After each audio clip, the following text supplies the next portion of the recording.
Talk of the Carolinas, John Hockaday, alongside Daniel Naveau and Doug Thompson here in the booth. And we have a guest on the line with us, an old friend. And I don't say old because he's old, but I've known him a long time. That's Chip Beck. Chip, welcome to the show.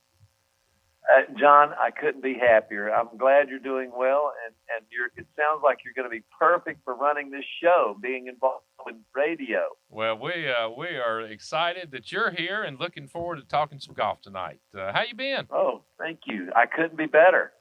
I'm living in Florida now and trying to get back to North Carolina. I'm still working on that, so maybe something will fall in my lap here soon. Well, I think the last time we talked, you were in Chicago. Is that correct? That's right. I'm selling my home up there, becoming a Florida resident. Well, good for you. I'm glad to be in Florida.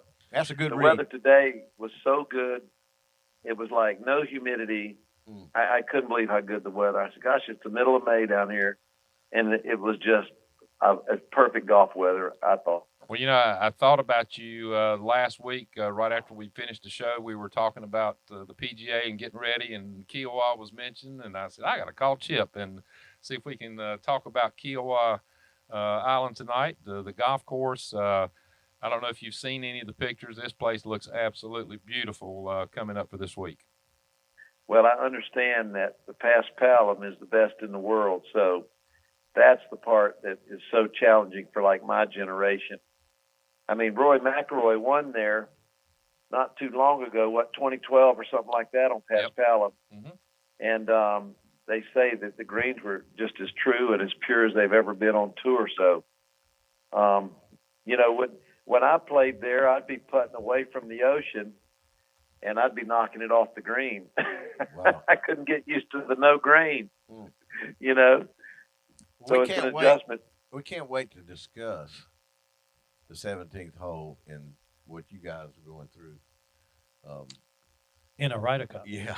With that, and I'm just going to assume that one of those days is not going to be, I don't think we'll have rain involved, but they'll have some wind. Yep. And I was telling Daniel earlier, that bunker on the left sure looked good for everybody that was trying to make par in that hole.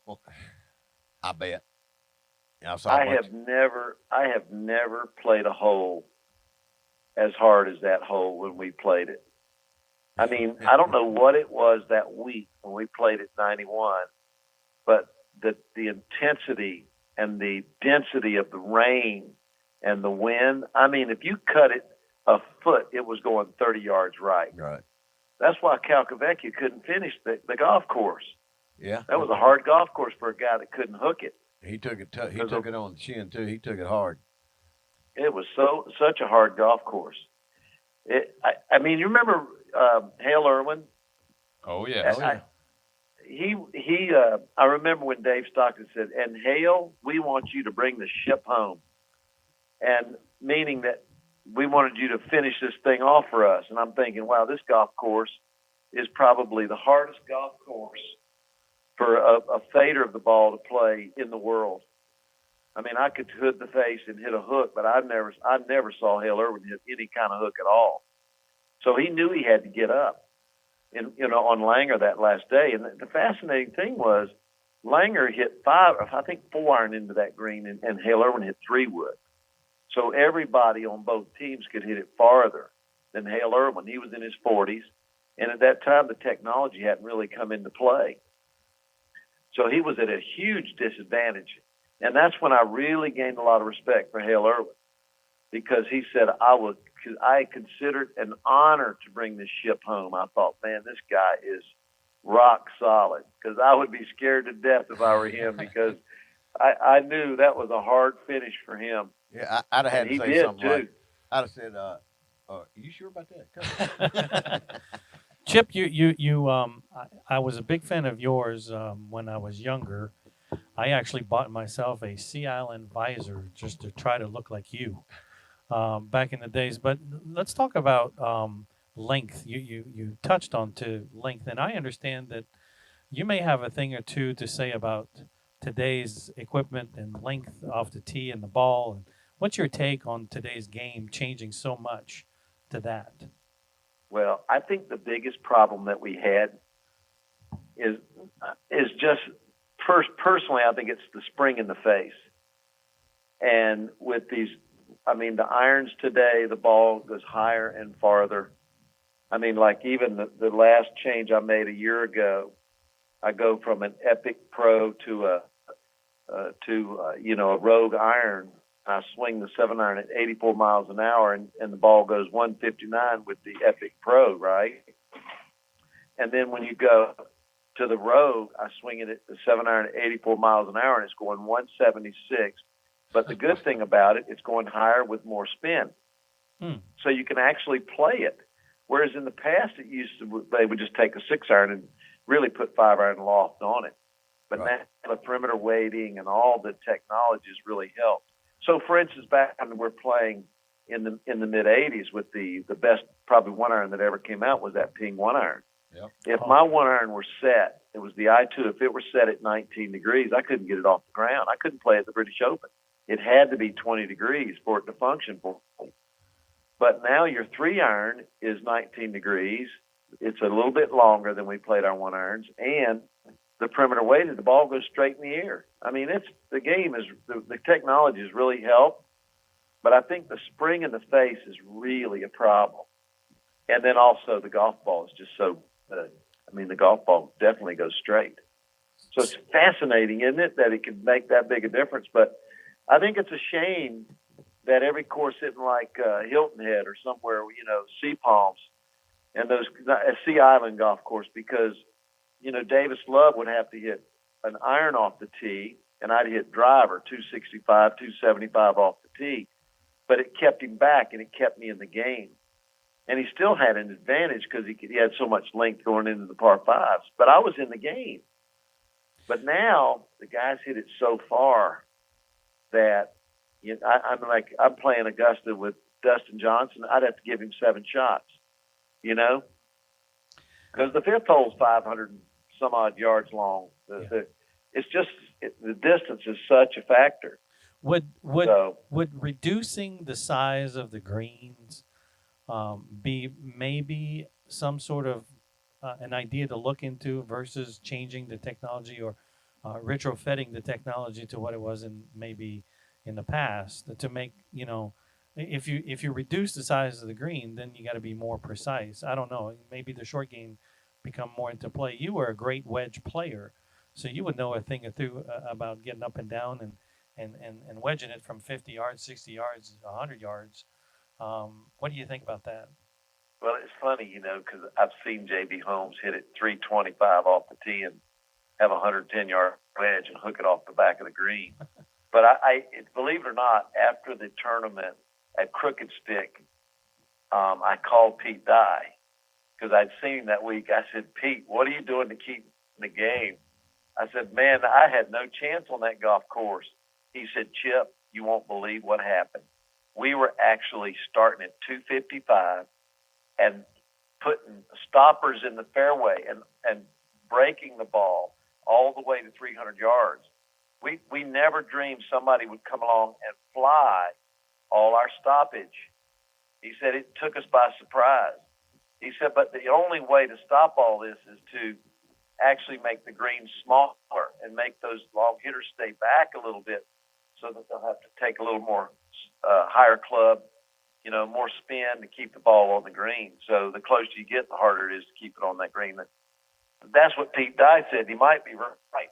So you could be going in the right place, because the thing that a great architect does, he puts more people in play, and there are more people competing for the win. I mean, when I think about the modern game, I think about when Tiger Woods has won 45 events with 30-man fields. Jack Nicklaus, I don't think ever played a 30-man field. I mean, he might have played it. I played my first 30-man field in like 1989, the Shark Shootout. It was like a giveaway program. It was last place, $50,000 for each player. It was crazy. But, you have 30 players. There are only probably 10 players playing well.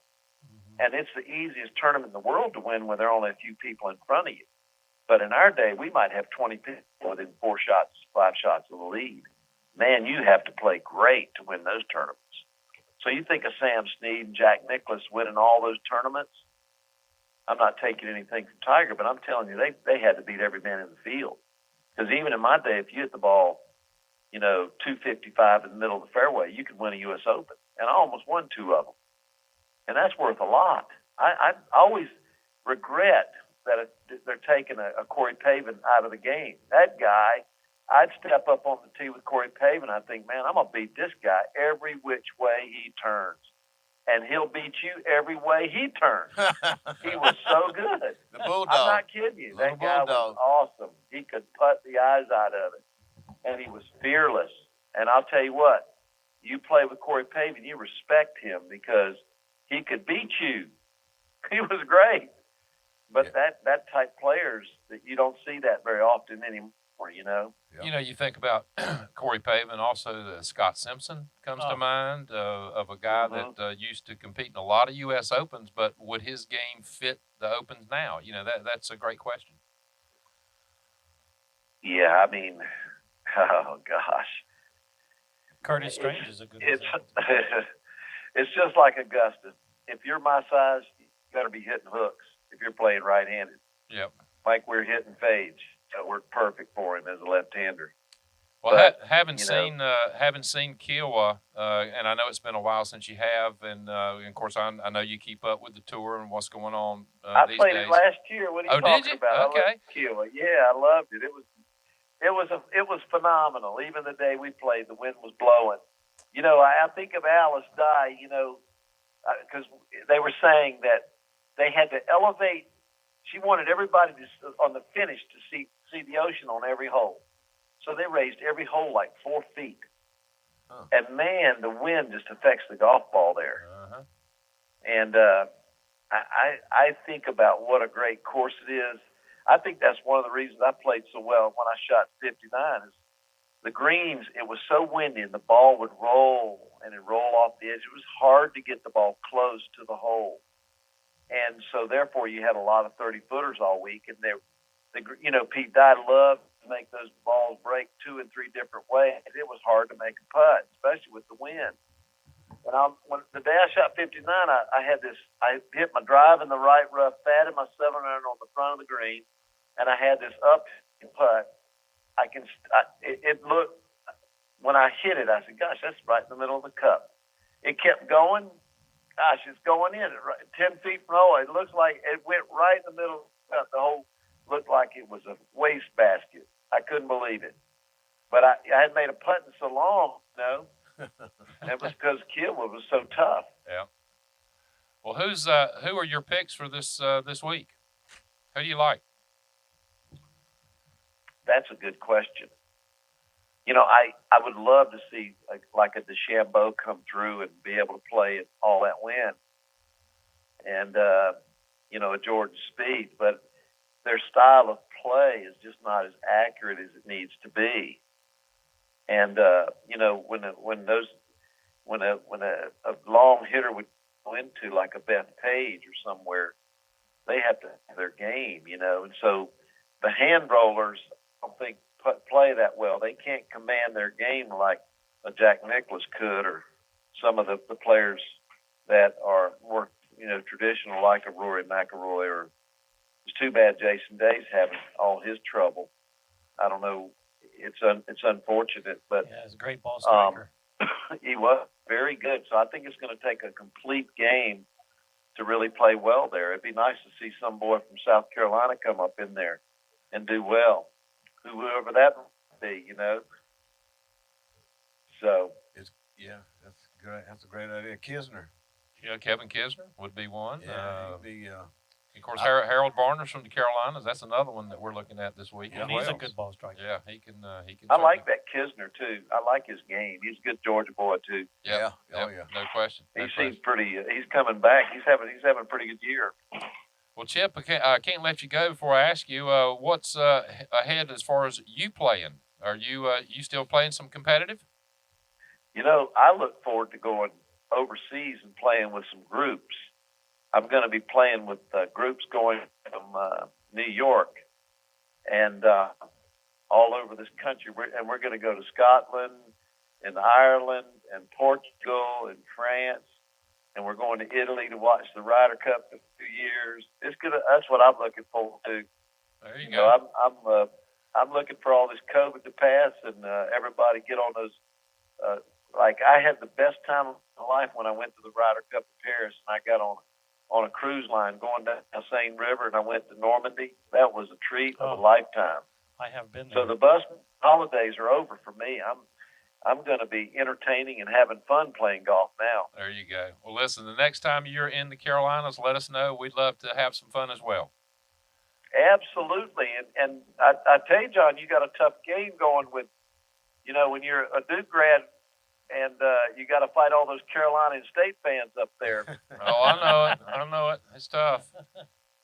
It's going to be real hard on you. I know that. See, for me, I've got a daughter that graduated from Carolina and Duke, so.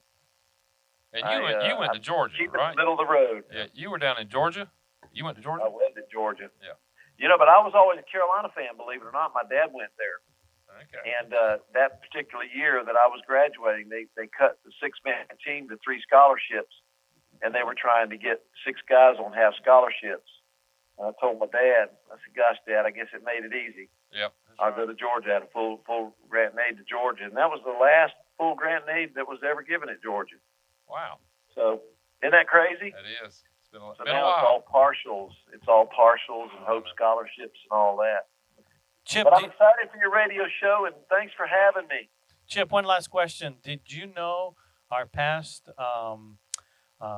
person on the show tonight, Paul Simpson? Have you ever run into him in the past?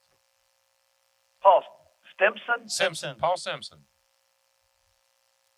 No, was he an amateur player or Yes. what? Yeah, Yeah. he's Just curious. Still an amateur player. He was on our show earlier tonight. Just won his 42nd CGA event. Oh my goodness! And I did I look know on. I was that looking on the name. list earlier today and saw you had 4 of them. I guess 2 Carolinas amateurs and 2 junior amateurs. But Paul And he's the won most 42 amazing of them. thing, the most amazing thing about the Carolinas Golf Association, they ran such fun golf tournaments. In all my golf, I never had more fun than playing in the Carolinas Golf Association, all their events. Hell that's Van the honest Hoy truth. days. You remember Hell Van He Hoy? was great. Yep. Yeah. And I'll tell you right now, if they had a Hale Van Hoy running the Champions Tour, it'd be a competition. It wouldn't be a social game like it is today. It'd be actually I actually had more fun in junior golf because I started out on the first tee level par with everybody. Listen, you just You know, like I'm not you just out like there beating me qualifying every for time you half of teed it up. That's Huh? You just like beating me every time you teed it up. That's why you had so much fun. Yeah, the Carolinas, that was a great time, man. Good time in life. I wouldn't trade it for anything in the world. Well, Chip, thanks again for talking with us tonight. Best of luck to you, and let us know when you're back in the Carolinas. You got it. Be good now, and thank you. All right, thank you. That's Bye-bye. Chip Beck. Always good to. Oh, yeah.